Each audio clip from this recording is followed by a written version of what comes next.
Yo les amis, j'espère que vous allez tous très bien. Très content de vous retrouver pour cette nouvelle vidéo. Incroyable. 3 ans qu'il est là. 3 saisons.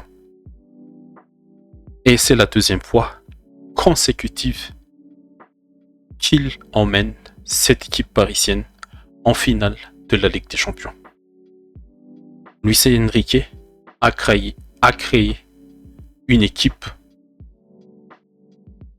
Je ne sais plus comment décrire, mais il a créé peut-être l'équipe de cette décennie 2021 jusqu'en 2030.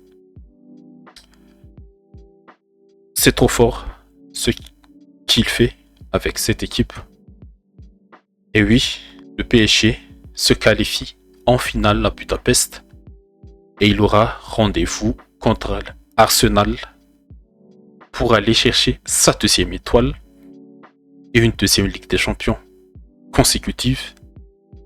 La dernière équipe qui a fait ça, c'était le Real Madrid de Zidane et ils l'ont fait 3 fois consécutivement.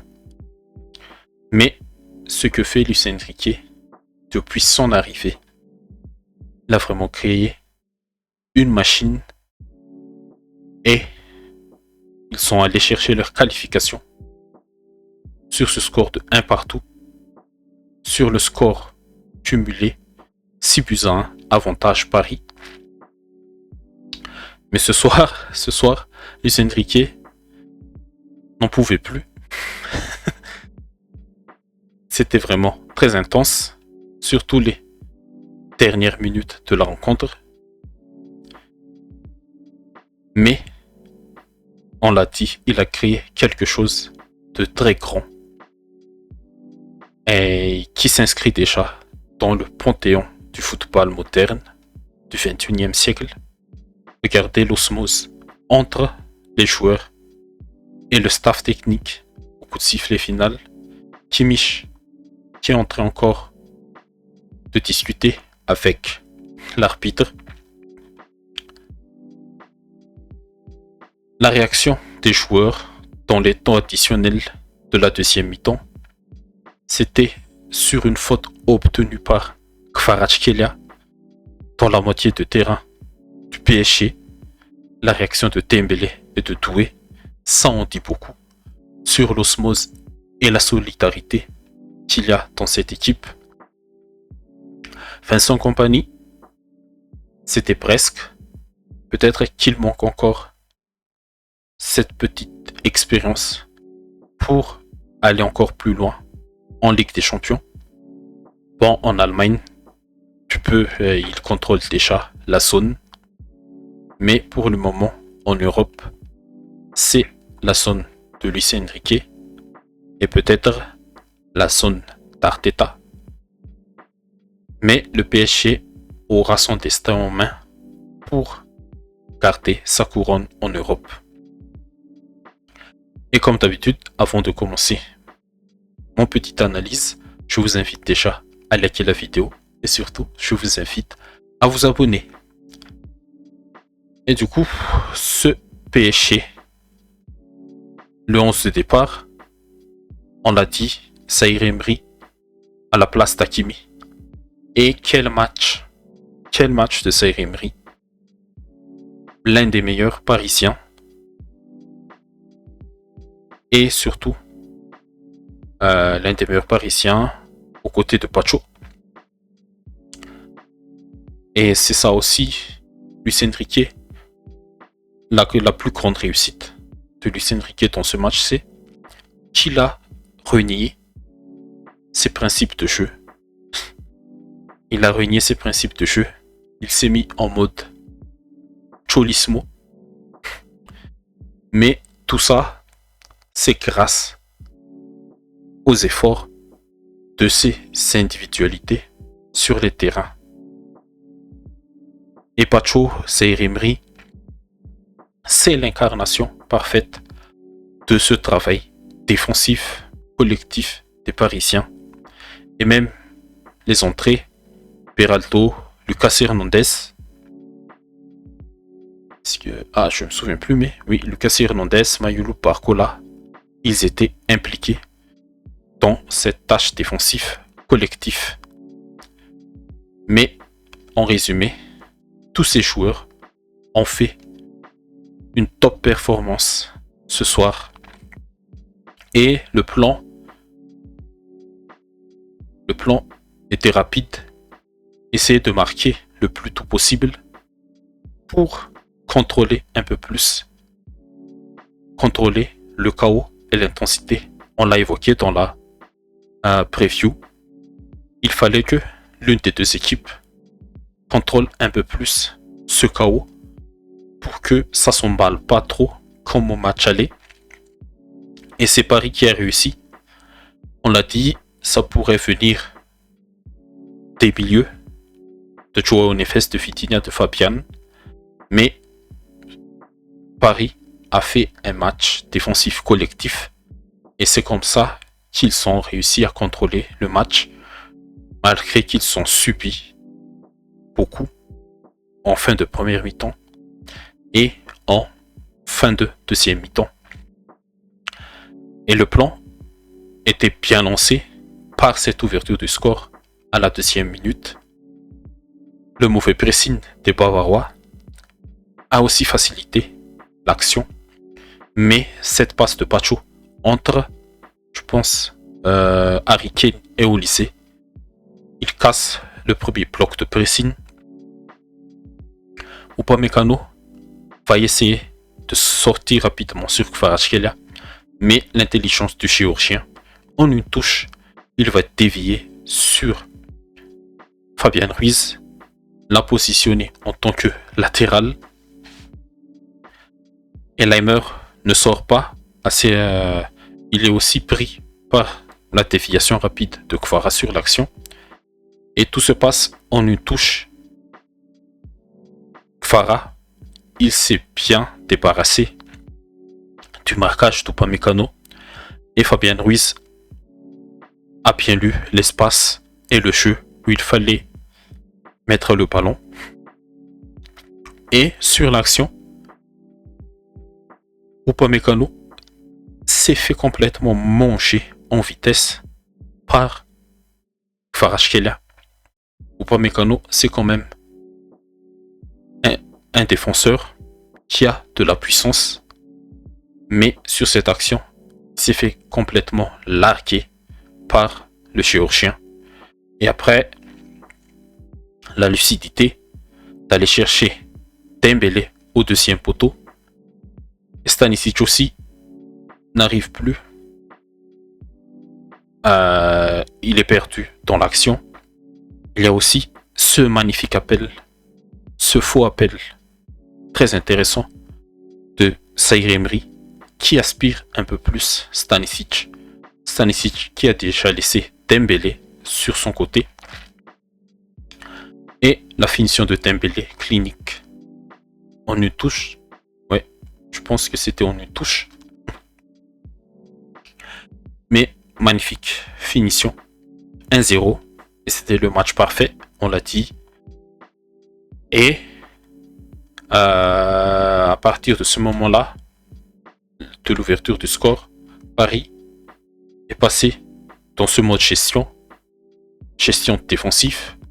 Ils ont essayé quand même de garder le ballon, d'aller exploser en contre avec Dembélé, Doué ou Kvaratskhelia. Et ils ont été aussi chanceux pour moi parce que le Bayern, ils ont essayé aussi, ils ont essayé de revenir, d'aller chercher les 2 buts qui leur manquaient pour au moins arracher les prolongations. Et sur ce centre de Stanisic pour Harry Kane, intervention pas très académique de Safonov qui revient sur les pieds de Vitinha. Et Vitinha, il va dégager le ballon, mais son dégagement, il va toucher directement le bras de Joao Neves. Attendez un peu, je fais... Hop là, voilà. Le bras de Joao Neves. Là, la main existe réellement. Mais d'après les règles de l'IFAB, si le ballon touche la main, le bras d'un joueur après une frappe ou une tête d'un coéquipier, il ne s'agit pas forcément d'une faute de main, mais sauf si le joueur a volontairement joué le ballon de la main ou a agrandi artificiellement la surface de son corps. Je pense que sur le premier paragraphe, si on applique la règle, il n'y a pas de faute de main. Mais la deuxième règle, c'est la partie où c'est l'interprétation de l'arbitre qui va le plus compter. Et la VAR et l'arbitre central a décidé que Joe Nefes n'a pas agrandi artificiellement la surface de son bras et de son corps. Et pas de penalty. Ouais, tout le stade a crié au scandale, mais... ouais, attendez un peu. Oula, j'ai cliqué sur quelque chose là. Hop, hop, hop, hop, hop. Ah là là, ça va encore tarder notre petit débrief, désolé. Mais on va y revenir tout de suite.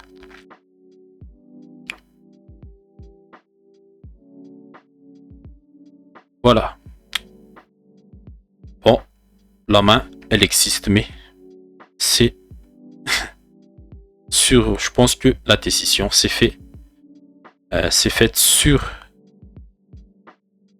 le deuxième paragraphe de cette règle. Et on va continuer.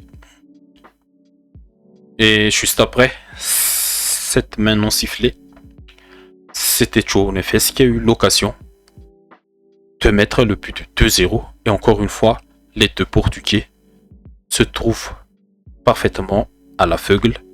Coup franc de Vitinha, bien tapé au deuxième poteau. Joe Nefes part dans le dos de Olise. Il ne voit pas. Olise ne voit pas Olise. Et on l'a dit, le sens de timing, le jeu de tête offensif, défensif, le jeu de tête tout court de Joe Nefes. Il a cette capacité. Et la tête, avec ce rebond, c'est très dangereux. Mais heureusement que Neuer a réussi à sortir le ballon en corner. Et on l'a dit, Paris s'est regroupé devant sa surface dans la majorité, sur la majorité de la partie. Après l'ouverture du score, il y avait beaucoup de densité à l'intérieur du jeu pour ne pas laisser le Bayern trouver des espaces à exploiter. Et en deuxième mi-temps, il y avait encore des occasions pour aller tuer le match. Et sur cette action, Dembélé trouve Fabien Ruiz et Fabien Ruiz en une touche trouve Vitinha. Transition rapide, Vitinha pour Doué. Et Doué, il va aller fixer Stanisic.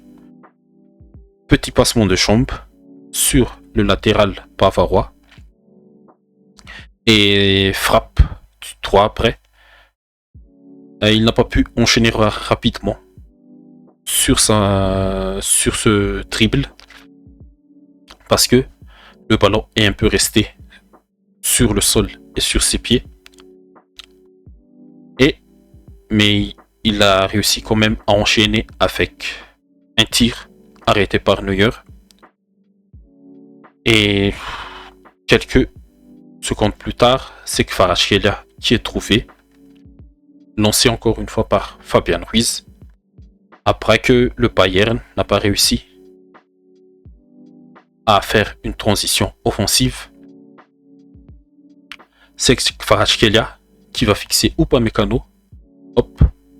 Et il retourne à l'intérieur avec ce crochet qui élimine en même temps Upamecano. Et je pense c'est Kimmich.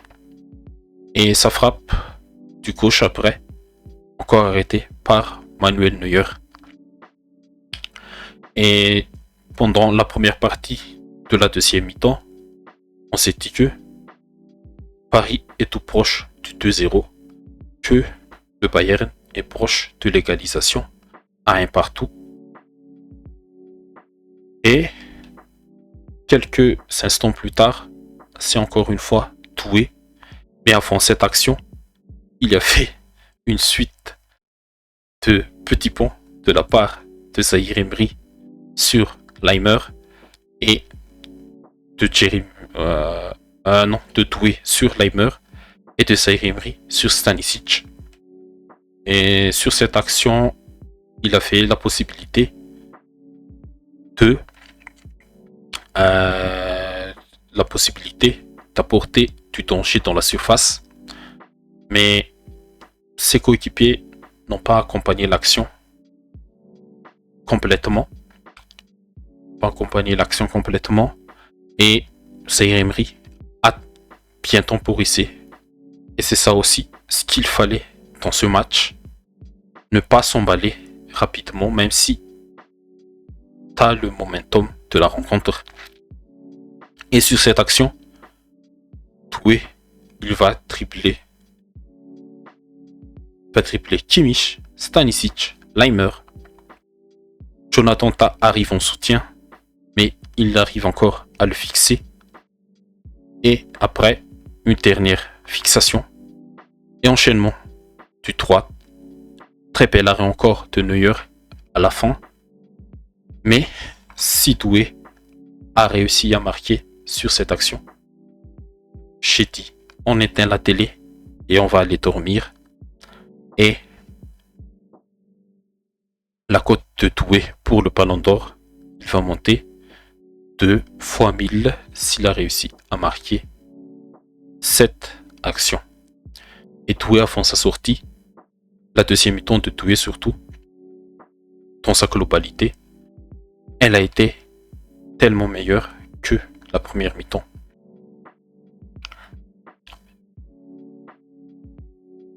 Et on l'a dit tout à l'heure, Paris se sont regroupés beaucoup de densité à l'intérieur du jeu, près de la surface. Les milieux, les attaquants, ils sont presque collés l'une à l'autre. Et très difficile aux Allemands de trouver la faille. Et pour le Bayern, on va faire un peu vite. Le 4-2-3-1, le principe n'a pas changé. Mais je pense que ce soir, le Bayern a été abandonné par ses individualités. Olise, c'est peut-être son pire match de la saison. Son pied gauche n'était pas du tout chaud. Il a quand même réussi quelques duels. Il a quand même gagné quelques duels contre Nuno Mendes. Il a provoqué même le carton jaune de Nuno Mendes très tôt dans le match. Mais il a été mauvais ce soir au lycée. Tout comme Musiala. Les deux ont pas mal perdu des ballons. Au lycée, il a fait des choix quelconques. Il a fait n'importe quoi sur certaines séquences. Musiala, manque de rythme total. Il a quand même eu une occasion juste avant la mi-temps, à 5 minutes avant la mi-temps, mais Safonov a sorti son tir. Et Stanisic, c'était peut-être le pire. Ouais. Le meilleur côté Bayern, je pense que c'était Laimer, Lustias. Le mieux Pavlovic, Kimmich aussi. Ils sont pas mal tenus. Et peut-être aussi que Vincent Kompany, on voit bien la limite de son effectif. Nicolas Jackson, pas tout influent. Davis. Désolé. pense que au début, il fallait mettre Davis à gauche et Laimer à droite. Parce que il n'y avait pas l'équation Hakimi sur le côté gauche de Laimer. Lennart Karl, son entrée, je l'ai trouvé pas mal sur son entrée. Mais voilà, il faudrait un peu retravailler aussi l'équipe pour avancer encore un peu plus en Ligue des Champions surtout. Et le Bayern, ils ont essayé quand même, ils ont réussi à frapper au total 18 fois dans 6 cadrés, 6 tirs cadrés, 3 occasions de but. Mais sur cette action de Lustias, c'est déjà la fin de l'action, mais il y avait une super 1-2 entre Musiala et Alphonso Davies. C'est Davies qui a fait le centre sur le côté gauche. L'enchaînement rapide, très rapide de Lustias, magnifique, mais il ne s'est pas ajusté pour mettre un peu plus de puissance à son tir et chercher plus d'angle pour mettre Safonov plus en difficulté. Mais Safonov réussit encore l'arrêt. Le match de Safonov, c'est ses interventions. Même si ce n'est pas élégant, soyeux, mais ces interventions aussi ont beaucoup aidé l'équipe parisienne ce soir. Et la seule fois où le Bayern a réussi à casser le bloc très dense, c'était le but égalisateur du 1 partout dans les temps additionnels. Super passe de de Alphonso Davies pour Harry Kane. Harry Kane avec ce petit dribble du pied droit réussit à se démarquer de Pacho et il enchaîne avec un tir de gauche à la fin. La réaction du pont de Paris était trop drôle sur ce but égalisateur, mais ils savaient tous que c'était déjà plié. La qualification était dans la poche. Et voilà. Ils font peur ces Parisiens. Mais anesthésier le Bayern comme ça. La meilleure attaque parmi tous les championnats en Europe. Parmi tous les championnats qui existent en Europe. On va dire parmi les 5 grands championnats. Voilà, pour nuancer un peu, mais anesthésier le Bayern comme ça, il faut le faire. Il faut le faire avec du caractère. Et félicitations les Parisiens. Un très grand bravo et beaucoup d'applaudissements pour Luis Enrique et tout son staff pour le travail fourni jusqu'à présent. Très belle équipe et une équipe qui peut rester qui est déjà, je l'ai dit en intro, qui est déjà dans le panthéon du football au XXIe siècle. Et voilà, on attend impatiemment cette finale dans 23 jours à Budapest. Ça va être un autre type de match et on a déjà très hâte. Et merci à vous. N'oubliez pas le petit pouce bleu et surtout n'oubliez pas de vous abonner parce que on prépare aussi quelque chose pour cette finale de la Ligue des Champions. Merci à vous tous et à la prochaine. Bye bye.